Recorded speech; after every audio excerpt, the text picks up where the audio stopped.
Halo Permisa, selamat datang di channel Kamar Dongeng. Kali ini Mindong mau menceritakan sebuah film yang menarik untuk nemenin kalian bobo atau nemenin kalian makan.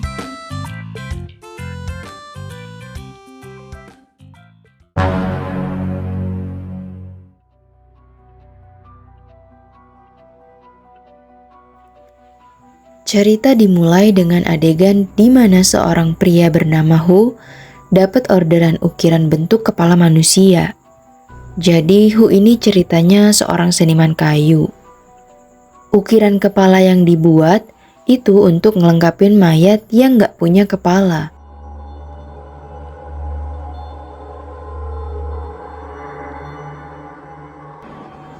Lalu Hu mendapatkan kabar kalau istrinya mau ngelahirin. Ia pun bergegas pulang, tapi tiba-tiba mayat di dalam peti itu bangkit. Hu jadi semakin takut, soalnya kepala mayatnya bukan kepala manusia, tapi kepala tikus. Gimana gak ngeri tuh?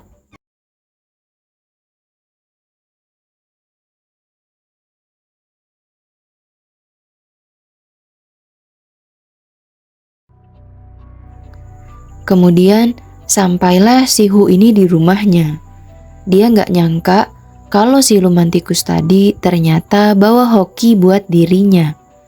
Dimana saat kelahiran anaknya, Hu mendadak jadi kaya raya. Dia pun ngerasa senengnya minta ampun. Scene pun berganti. Hu yang udah mati ngelimpahin semua hartanya ke anak sematawayangnya, yaitu si Gouha. Suatu ketika, Gouha ini ngadain sayembara.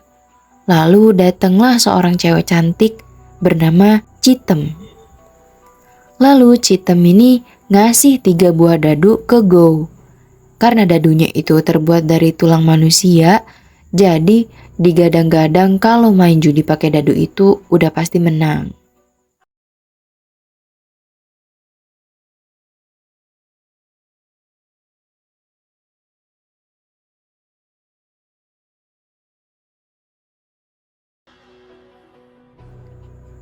Gou lalu pergi ke rumah judi Yongxing milik bos Wang. Saat di perjalanan, Gou ketemu sama seorang kakek-kakek.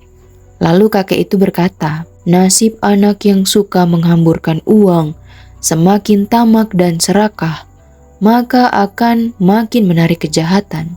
Gou yang gak peduli sama quote si kakek itu, malah nganggep si kakek itu adalah pengemis. Ia lalu ngeluarin uang, kemudian dikasih ke kakek tersebut. Uang itu terus berceceran, lalu ditangkaplah sama seorang gadis penjual bunga. Nah, gadis itu ternyata buta guys, namanya Hua.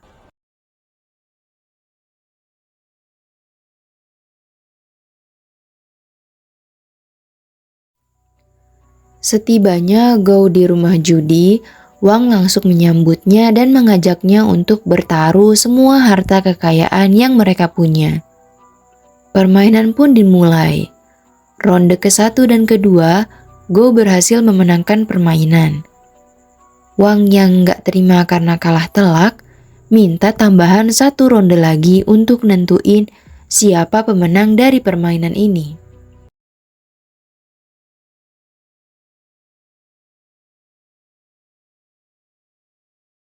Saat berusaha membuka dadu miliknya, tiba-tiba si Gou ini ngalamin teror hantu wanita bersalju.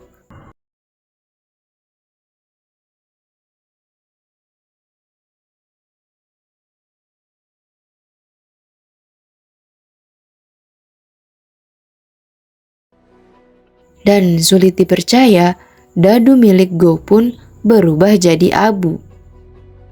Akhirnya bos Wang yang berhasil menang judi kali ini. Sekarang, seluruh harta Gou udah dikuasain sama bos Wang. Karena jatuh miskin, Gou pun menjadi gelandangan. Walau semiskin itu, Gou gak akan pernah mau ngemis minta uang, apalagi minta makan sama orang kaya. Karena apa? Ya karena dia gengsi guys. Saat malam hari, Go berniat mencuri makanan sesajen di pinggir jalan.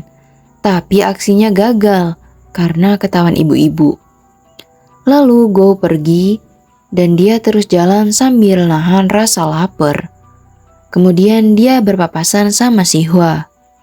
Di sini Hua ngasih saran ke Go untuk ngirimin doa buat leluhurnya. Karena malam ini adalah malam festival hantu. Berbekal bunga dari Hua dan sebuah cangkul, Go datang ke kuburan bapaknya. Dan dia ngegali tuh pintu masuk ke gua tempat bapaknya dikubur. Bukannya ngedoain almarhum bapaknya, Go malah sibuk nyari harta yang ada di kuburan bapaknya. Go pun sangat senang, karena ia ngerasa bapaknya itu masih sayang banget sama dia. Karena sampai bapaknya mati pun, dia masih nyelipin harta buat si Go. Waktu si Go ini keluar dari gua tempat kuburan bapaknya, Go ngeliat ada 3 orang pria lagi main mahjong. Lagi-lagi karena dia ini penjudi garis keras, walaupun udah jatuh miskin karena judi, Go masih bersikeras untuk bermain judi lagi. Ketika ia udah join ikut main mahjong itu, dia sadar kalau ternyata 3 orang pria itu buta. Lalu Go jadiin ini kesempatan untuk dia bermain licik. Jadi dia itu ngintip tuh Ubin punya pemain lain.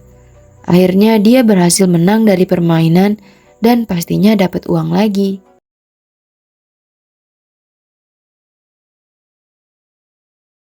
Rupanya 3 pria itu cuma pura-pura buta guys. Mereka kemudian menghukum si Go dengan menggantungnya di dekat kuburan bapaknya.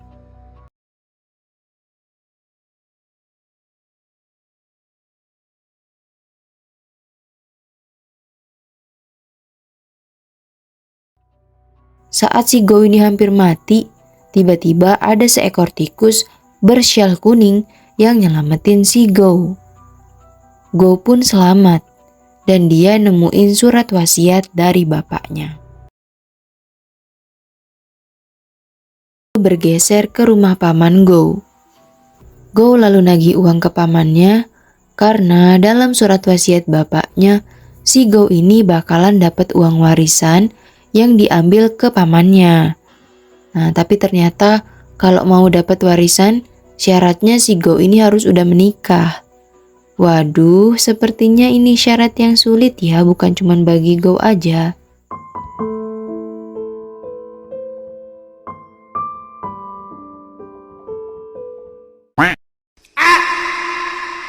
Karena pengen buru-buru dapat uang, si Go malah beli patung cewek dan ngasih tahu ke pamannya kalau dia ini udah dapat istri.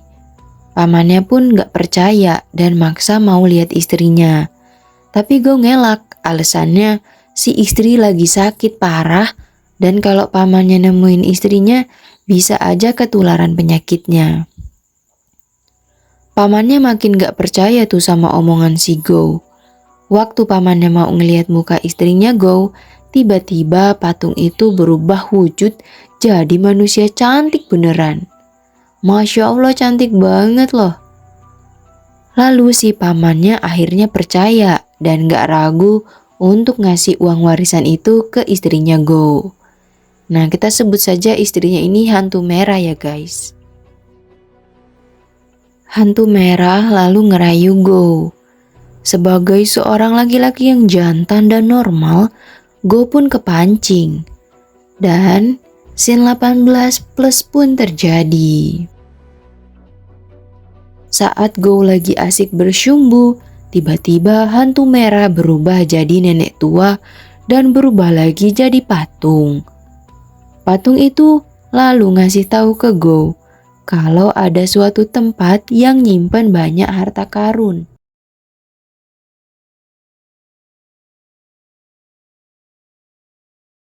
Lalu patung itu lenyap kebakar bersama uang milik Go.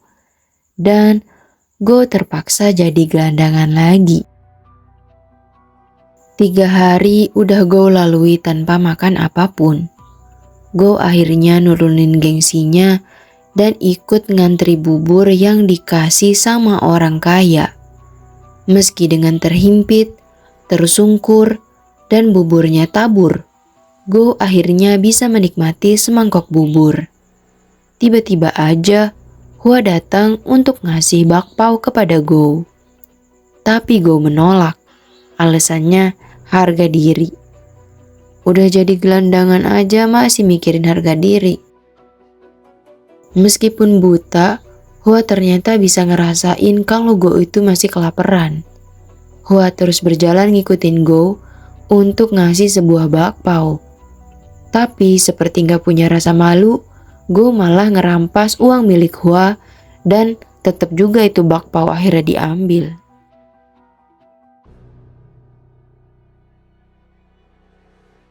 Entah ada angin apa, tiba-tiba aja Go baik hati mau bantuin Hua jualan bunga. Dan seketika muncul ide di kepala Go untuk membuat pot bunga. Go berusaha keras ngukir kayu jadi pot bunga. Usaha Go dan Hua pun berhasil. Mereka berencana melanjutkan bisnisnya. Dan kayaknya udah mulai ada benih cinta antara Go dan Hua. Keesokan harinya, Citem datang lagi nemuin Go dan ngehasut Go untuk nyari uang dengan cara haram. Go pun tergiur sama ucapan Citem.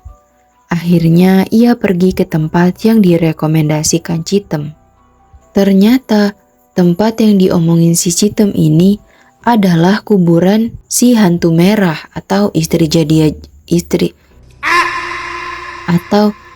jadi-jadiannya si Go. Untuk dapat uang yang Go mau, Go itu harus nikahin hantu merah secara sah dalam dunia perhantuan. Pernikahannya diiringi suasana yang sangat mencekam, di mana seluruh keluarga hantu merah ya udah pasti hantu juga. Lalu, Go dipaksa minum air bekas cucian kaki istrinya. Go pun menolak dan memberontak. Ya jelas dia gak mau, orang itu darah. Tiba-tiba aja perut Go ketusuk pisau. Nah, Go ini ngerasa dirinya udah pindah alam. Dan ternyata dunia horor yang selama ini dialami sama si Go itu cuma sebuah halusinasi.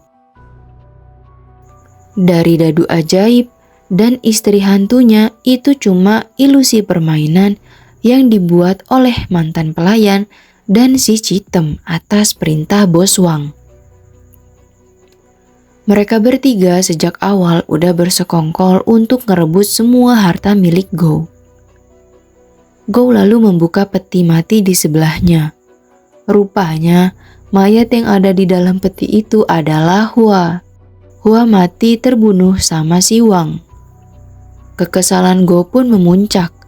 Ia lalu nyerang Wang, namun Wang lebih dulu menusuk pisau yang udah nancep duluan di perut Go.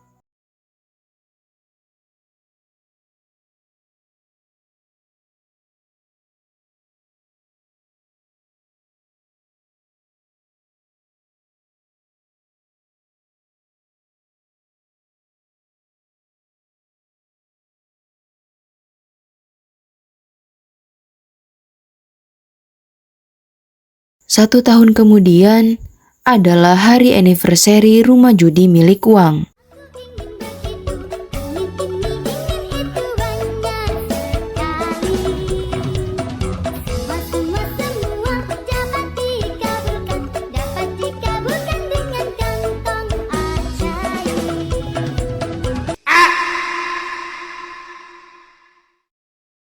Seketika rumah judi itu menjadi huru-hara karena diinvasi oleh para tikus. Kedatangan para tikus udah pasti karena ada Go di tempat itu juga. Go datang untuk balas dendam sama pelayannya yang udah berkhianat. Wang yang melihat kejadian ini langsung menembak Go. Tapi Go berhasil menghindar. Lalu si Wang ini bertanya, kenapa ya kok Go masih hidup?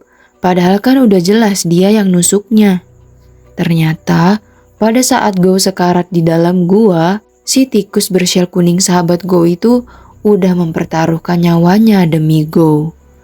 Go pun bangkit dan mulai belajar kungfu sekte Mojin.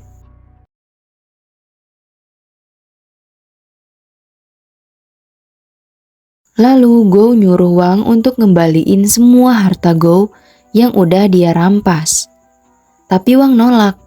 Akhirnya terjadilah baku hantam antara Go dan Wang.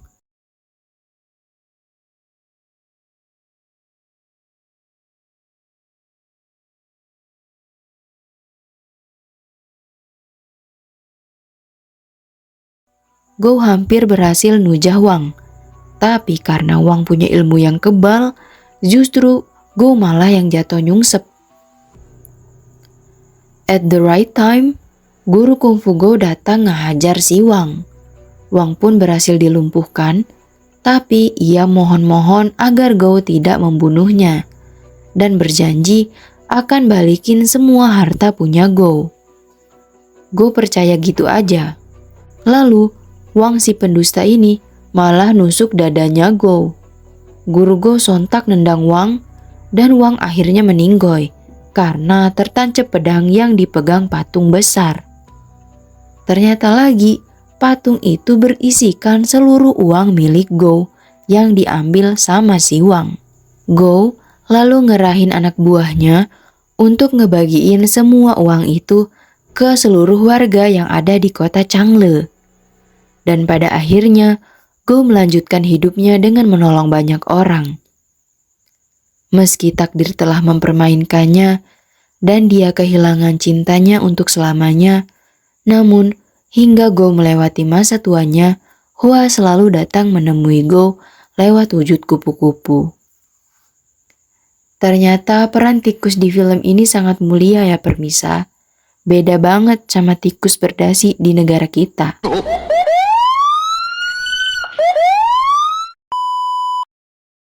Nah, begitulah ceritanya. Dan menurut Mindong, film ini cukup bagus ya. Dan pesan moral yang bisa kita ambil adalah sesulit apapun masalah yang dihadapi, jangan sampai kita kehilangan akal sehat, tetapi hadapi dengan pikiran yang bijak.